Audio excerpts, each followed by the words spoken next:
Pernah nggak sih, kamu tiba-tiba kepikiran seseorang, padahal nggak ada alasan apapun? Nggak chat, nggak lihat apa-apa yang ngingetin, tapi dia muncul begitu aja di kepala kamu.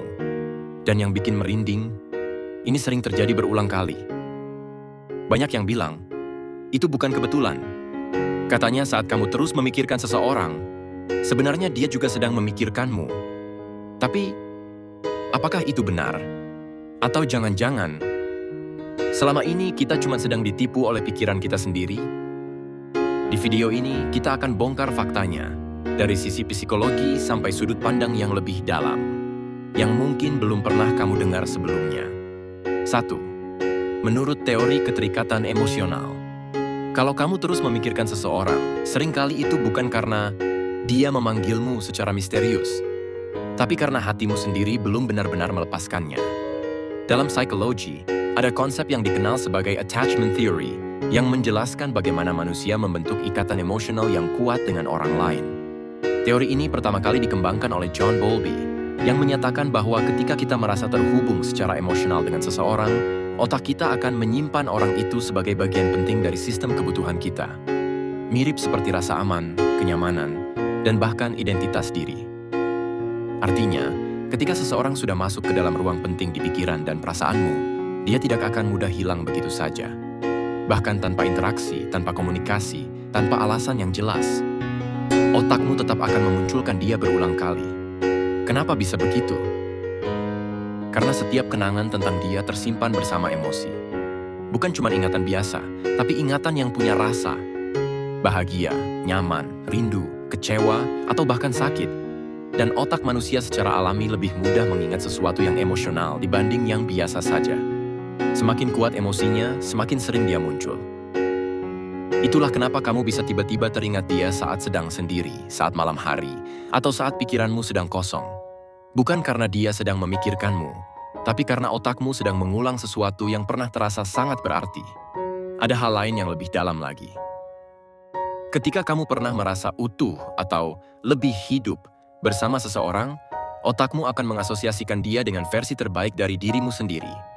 Jadi saat kamu merindukannya, sebenarnya yang kamu rindukan bukan hanya dia, tapi juga perasaan menjadi dirimu yang dulu saat bersamanya. Dan itu membuatnya semakin sulit untuk dilepaskan. Di titik ini, penting untuk jujur. Kadang kita tidak benar-benar merindukan orangnya. Kita merindukan perasaan yang dia ciptakan dalam hidup kita. Jadi kalau kamu terus memikirkan dia, itu bukan tanda dia sedang memikirkanmu. Itu adalah tanda bahwa ada ikatan emosional yang belum sepenuhnya selesai di dalam dirimu. Dan memahami ini bukan untuk menyalahkan diri sendiri, tapi untuk mulai menyadari apa yang sebenarnya masih kamu genggam dan kenapa kamu belum bisa melepaskannya. 2. Menurut teori efek Zeigarnik, pernah nggak kamu merasa justru yang paling sulit dilupakan itu bukan orang yang benar-benar selesai dengan kita, tapi yang hampir jadi, yang ceritanya menggantung, yang berakhir tanpa penjelasan. Dalam psikologi, ini dikenal sebagai Zeigarnik Effect, sebuah fenomena yang ditemukan oleh Bluma Zeigarnik. Intinya sederhana tapi kuat. Pikiran manusia cenderung terus mengingat hal-hal yang belum selesai dibanding yang sudah tuntas. Otak kita itu seperti mesin penyelesai masalah. Kalau ada sesuatu yang belum jelas ujungnya, belum ada jawaban, belum ada penutup, otak akan terus kembali ke situ, berusaha mencari makna, mencari alasan, mencari kenapa. Dan disinilah letak jawabannya. Kalau kamu terus memikirkan dia, bisa jadi bukan karena dia sedang memikirkanmu, tapi karena cerita kalian belum benar-benar selesai di dalam pikiranmu. Mungkin kamu masih bertanya, kenapa dia berubah? Apa aku kurang? Seandainya waktu itu aku melakukan hal berbeda. Pertanyaan-pertanyaan ini seperti lingkaran yang tidak pernah ditutup. Dan selama lingkaran itu masih terbuka, otakmu akan terus memutarnya, lagi dan lagi. Yang menarik, bahkan hubungan yang singkat bisa meninggalkan bekas yang sangat dalam kalau berakhir tanpa kejelasan. Karena otak tidak sempat menyimpan itu sebagai sesuatu yang selesai. Jadi dia terus dianggap sebagai sesuatu yang masih berjalan. Meskipun di dunia nyata, semuanya sudah berakhir. Itulah kenapa kamu bisa tiba-tiba kepikiran dia di waktu yang tidak terduga. Bukan karena ada koneksi batin yang misterius, tapi karena ada cerita yang belum kamu tutup sendiri. Dan di titik ini, ada satu hal penting yang jarang disadari. closure itu tidak selalu datang dari dia.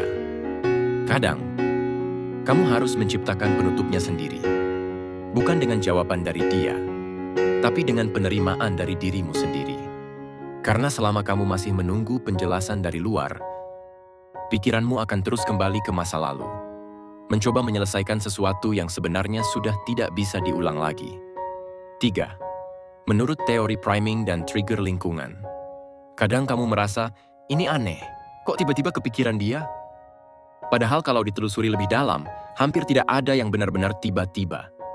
Dalam psikologi, ada konsep yang disebut priming, yaitu ketika pikiran kita dipengaruhi oleh stimulus kecil yang sering tidak kita sadari. Hal-hal sederhana seperti lagu, aroma, suasana, bahkan cuaca, bisa memicu ingatan tertentu muncul ke permukaan. Masalahnya, otak kita bekerja sangat halus. Kamu mungkin tidak sadar kalau barusan mendengar lagu yang dulu sering kalian dengar, atau melewati tempat yang pernah punya kenangan, atau melihat seseorang dengan gesture yang mirip dia. Dan tanpa izin, tanpa peringatan, otak langsung membuka file lama yang berkaitan dengan itu. Tiba-tiba dia muncul di pikiranmu. Bukan karena dia sedang memikirkanmu, tapi karena ada pemicu yang menyalakan kembali jaringan memori tentang dia. Yang membuat ini terasa semakin nyata adalah emosi yang ikut muncul. Saat memori itu aktif, bukan cuma gambarnya yang muncul, tapi juga perasaannya, hangatnya, rindunya, atau bahkan sakitnya. Dan karena emosi itu terasa kuat, kamu jadi berpikir itu pasti punya makna yang lebih dalam. Padahal, itu hanya reaksi alami otak. Ibaratnya seperti ini. Pikiranmu adalah gudang besar penuh kenangan. Dan trigger itu adalah tombol kecil yang tanpa sengaja kamu tekan. Sekali ditekan, seluruh isi yang berkaitan langsung menyala.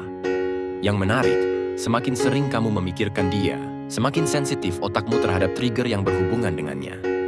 Akibatnya, hal-hal kecil pun jadi cukup untuk memunculkan dia lagi. Memahami ini penting, bukan untuk meremehkan perasaanmu, tapi untuk menyadari bahwa tidak semua yang terasa dalam berasal dari luar dirimu. Kadang, itu hanya cara otak mengingat sesuatu yang pernah berarti. 4. Menurut teori ilusi kausalitas, ini bagian yang paling sering menjebak tanpa kita sadari. Kamu tiba-tiba memikirkan dia, lalu di hari yang sama dia muncul, entah lewat chat, story, atau sekadar kabar kecil. Dan saat itu terjadi, rasanya seperti, nah kan, bener dia juga lagi mikirin aku. Padahal, belum tentu begitu. Dalam psikologi, ini disebut illusory correlation, kecenderungan otak manusia untuk melihat hubungan antara dua hal yang sebenarnya tidak punya kaitan langsung. Kita secara alami ingin segala sesuatu terasa terhubung dan punya makna. Otak kita itu pencari pola. Saat dua kejadian terjadi berdekatan, misalnya kamu ingat dia, lalu dia muncul, otak langsung menyimpulkan, ini pasti ada hubungan. Padahal bisa jadi itu hanya kebetulan yang kebetulan terasa pas. Yang lebih menarik, kita cenderung hanya mengingat kejadian yang cocok dengan keyakinan kita. Contohnya, dari 10 kali kamu memikirkan dia, mungkin hanya 1 kali dia benar-benar muncul. Tapi yang 9 kali tidak terjadi, kamu lupakan. Yang 1 kali itu justru terasa sangat kuat, seolah-olah menjadi bukti. Inilah yang disebut confirmation bias. Kita lebih mudah mempercayai hal yang sesuai dengan apa yang ingin kita yakini. Akhirnya terbentuklah narasi di kepala. Kalau aku ingat dia, berarti dia juga ingat aku. Padahal realitanya jauh lebih sederhana. Pikiranmu aktif, dan kebetulan dunia nyata kadang ikut sinkron tanpa sengaja. Tapi karena perasaanmu terlibat, semuanya terasa lebih dalam, lebih bermakna, bahkan seperti takdir. Di titik ini, penting untuk tetap jujur pada diri sendiri.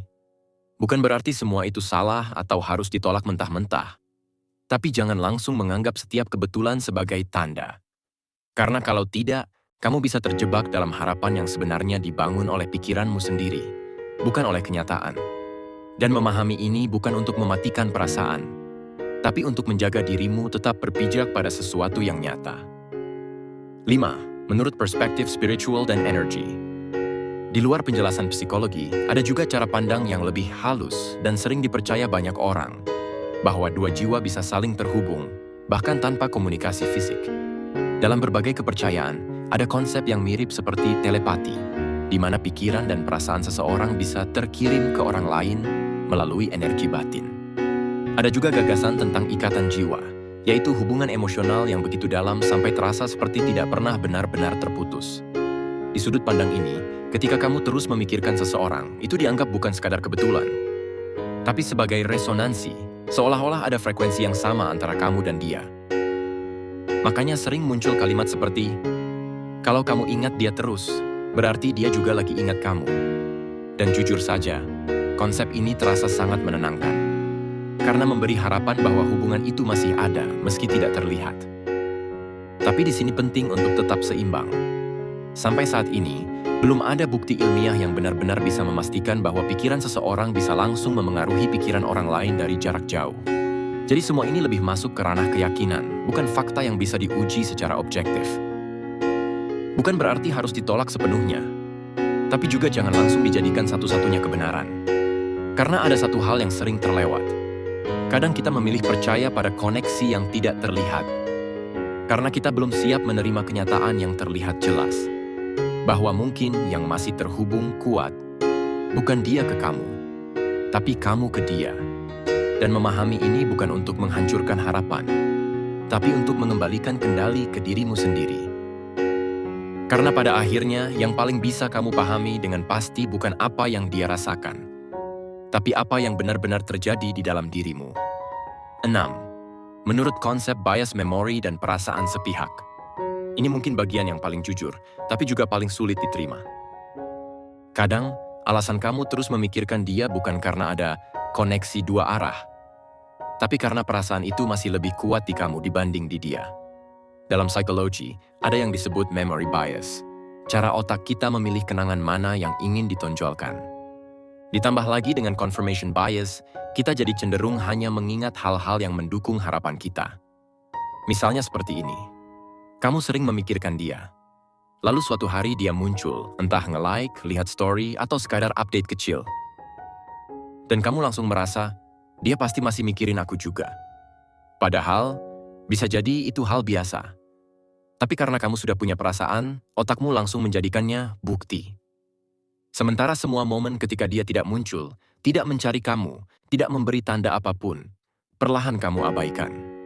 Akhirnya, terbentuk realitas versi kamu sendiri. Bukan karena kamu ingin membohongi diri, tapi karena hati dan pikiranmu sedang berusaha mempertahankan sesuatu yang terasa berarti.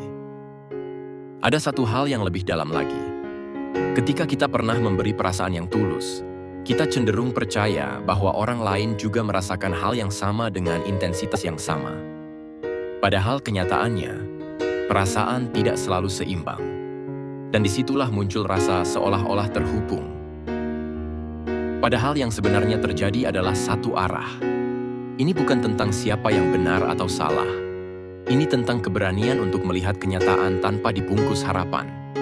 Karena kalau kamu terus percaya bahwa dia juga memikirkanmu, kamu akan terus menunggu sesuatu yang mungkin tidak pernah benar-benar datang.